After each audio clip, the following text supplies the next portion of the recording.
So, of course, the reaction will continue to follow that decision. But now let's talk a little bit about what we saw when we were talking about oil earlier today. We did see the plan by Israel to strike again is threatening oil supply and increasing prices.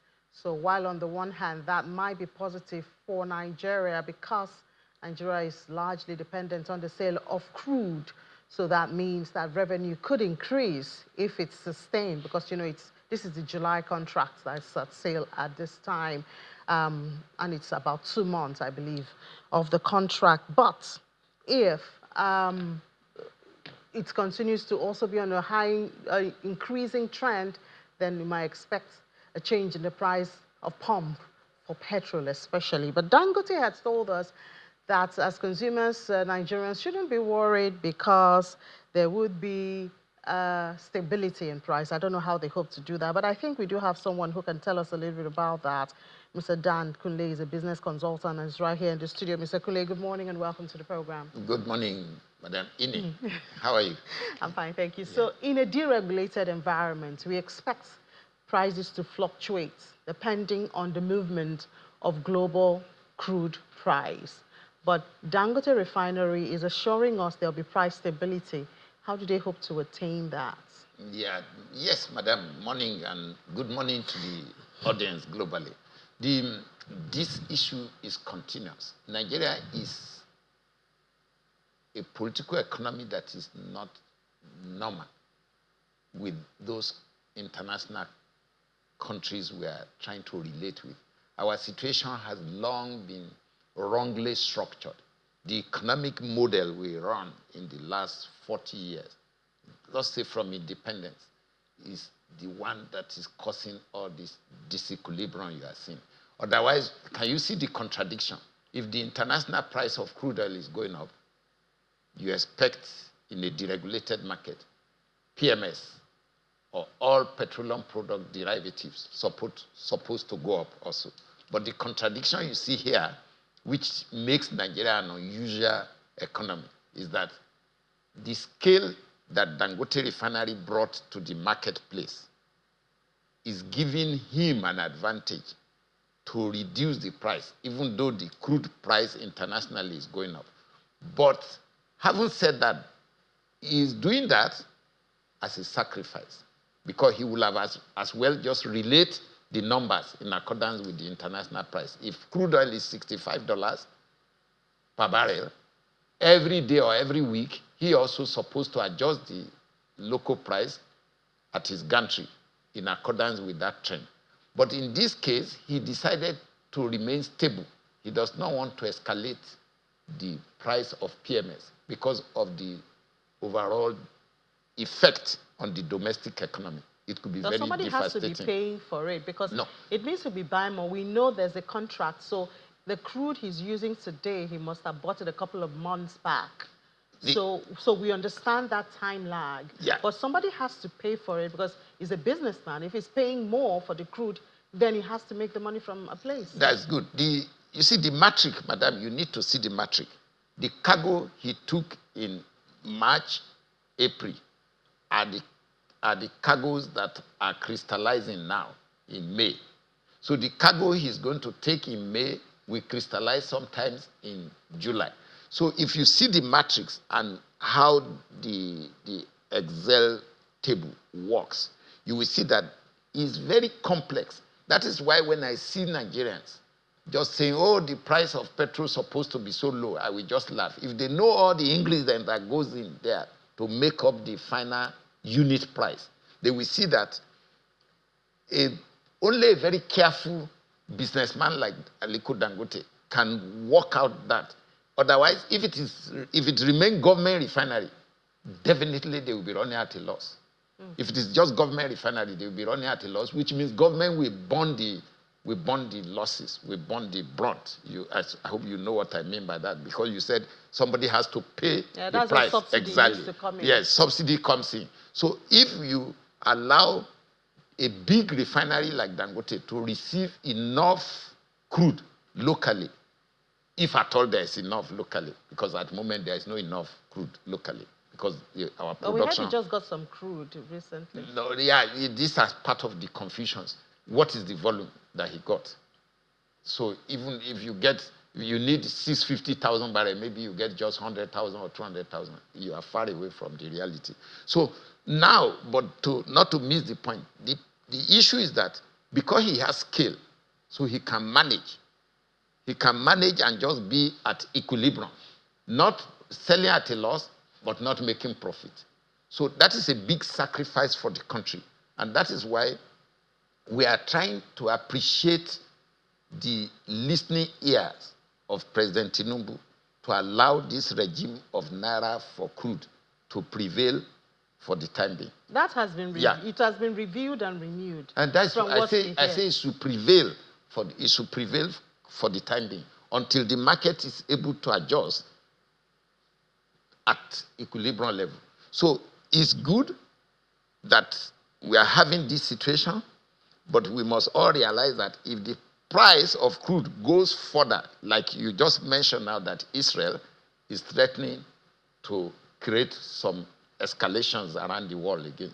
So if the price of crude escalates in accordance with that crisis, then that means this price that you are enjoying today, it may again adjust a bit because of the situation. So these are the vagaries that makes it very difficult for this part of the world to just use the rule of the thumb that, oh, petrol will just... But we have enjoyed stability in the last 5 months. Not too erratic. You can predict that petrol is between 850 and maybe 1,000. Exactly 950. Yeah, but you see, the conversations such as this actually also fuels the fear of monopoly. And, you know, there's a section of the economy that's afraid of the impact or possibility of monopoly in the petrol supply, distribution and production. Whenever I hear from you media leaders that shape... The media only brings up the conversations going on there. Thank you. You trigger, and then you are continuing to flog this language wrongly. Monopoly. In which way has this situation that we find ourselves become a monopoly on the part of Dangote Refinery? Government owns 445,000 barrels of crude oil refining capacity across Warri, Port Harcourt, Kaduna. All these years, the same government through NNPC have been the one importing petrol and failed or refused to fix their refineries. Just take it. And then NNPC and the downstream regulatory authority, they have embarked on product importation all these years. So, and a private investor decided, I have repeated severally, decided to risk his money and his life to build a refinery of scale for 45,000 barrels against his new 650,000 barrels, madam. So if you have scale to put in the marketplace, suddenly they now say you are a monopolist. In which way are you a monopolist, madam? Did you hold government? Did you hold government not to fix their refinery? Madam, they even told us, they told us that the refineries were working. I have been shouting that show us how the refineries are working in Port Harcourt or Warri or Kaduna. So bring the products of this refinery to the marketplace to complement Dangote. But instead, they are importing. The import racketeering continue. So, and if they are importing low quality, the regulatory authority has no world-class laboratory to test the level of sulfur and impurity we are importing. So in which way has Dangote begin suddenly? Dangote Refinery suddenly is now a monopolist. In which way, madam? In any case, in any business that you have capacity more than your neighbor. He will say you are a monopolist. In which way? Is MTN a monopolist in Nigeria today? MTN and Airtel, are they monopolists? They bring scale to the marketplace. So I think we should play down on that language.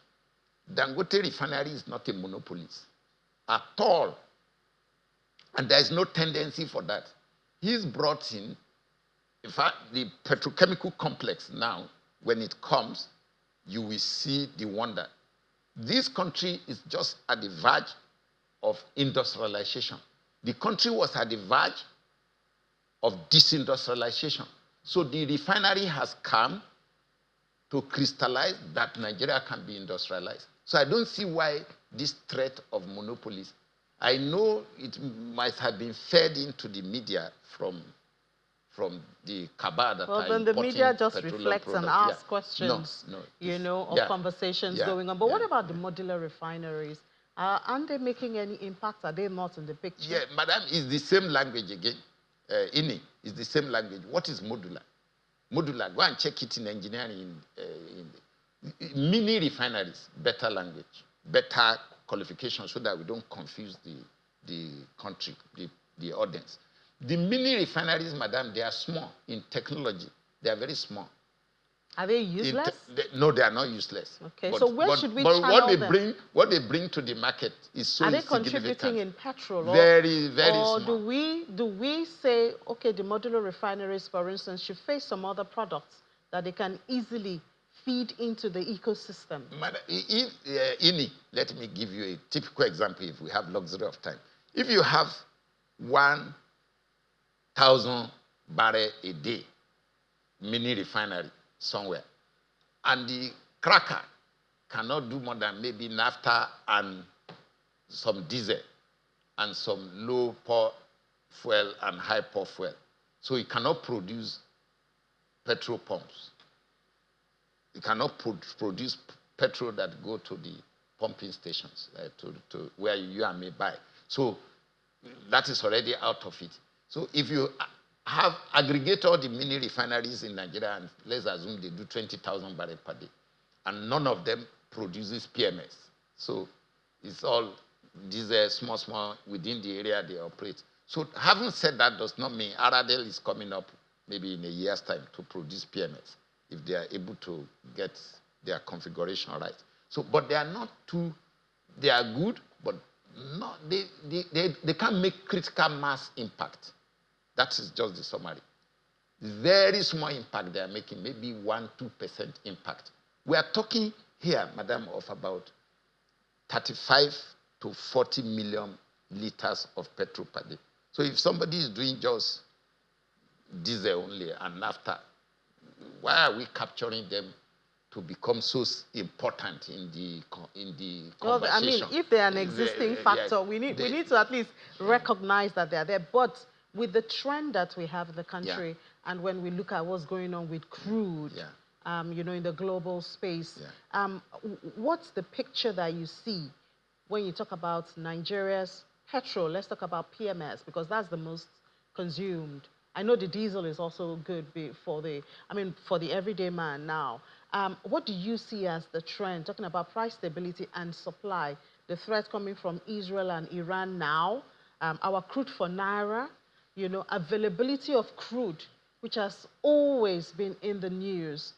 What do you see as the trend for the country? Madam, Ini, sorry I used the word madam because I'm just trying to be cautious. I'm very sorry. Ini, the international arena for crude, Nigeria, until we scale up to above 2 million barrels per day, before we can become a little bit more relevant. Do you see us meeting that this year? That's a target for this year. If the environment is allowed to support the new investors in Seplat, the new investors by Seplat and Renaissance, and some other new investors that are taking over new oil fields. Yes. We have one Gombe and all that. I don't want to talk much about Kolomani. Bauchi Kolomani oil field in this equation now. It's still too early to talk about that. We don't have the result. We don't know the level of investment and mobilization in Kolomani, and we don't know the exact reserve. So I am very scientific when I make statements. So I don't talk much about such probabilities. Those are what we call probabilities. Probable proven reserve, we don't know, and the investment that will go in there, and the facilities that will go in there. They are not issues of 1 year or 2 years or 3 years. But what comes to the equation now are the huge assets that has just been taken over by Renaissance from Shell. Then equations like the 4 assets that has been taken over by Seplat. All this can help Nigeria in the next 6 months to 1 year to ramp up to above 2 million barrels per day. Definitely. But the government must support them to get the social license of all the communities in the Niger Delta area so that there can be peace, there can be good understanding for them to mobilize resources to bring out crude oil. So if this can happen, then you can now know that you have a good position to relate with the situation in the international arena. Because America, if the price of crude remain below 60, the shale and the baby drillers in America may be discouraged because their cost of production is about $62.5 per barrel. So that is already a problem, and they will work out that macroeconomic situation there. Then if you go to the Middle East, where Saudi Arabia is sitting as the premier, they can afford to remain at 60, 62 in Saudi Arabia. So Nigeria can have a window. I believe the new management in NNPC should be able to help these new investors to ramp up production. Okay. But as I've said, we need social engagement from all the territories where crude is being proven and where facilities are already in existence. All right, Mr. Dan Kunle, yeah, thank you so much for your views and perspective this morning. Thank you very much, Ini. It's nice being here in your beautiful studio. Thank you. Thank you so much. I appreciate it. Yeah. Yeah. All right, let's take a break now. When we come back, we're talking digital payments. There are some barriers that has been as a big hurdle to the adoption, especially in the rural areas. We'll talk about that after this break here on Business Morning. Please stay with us.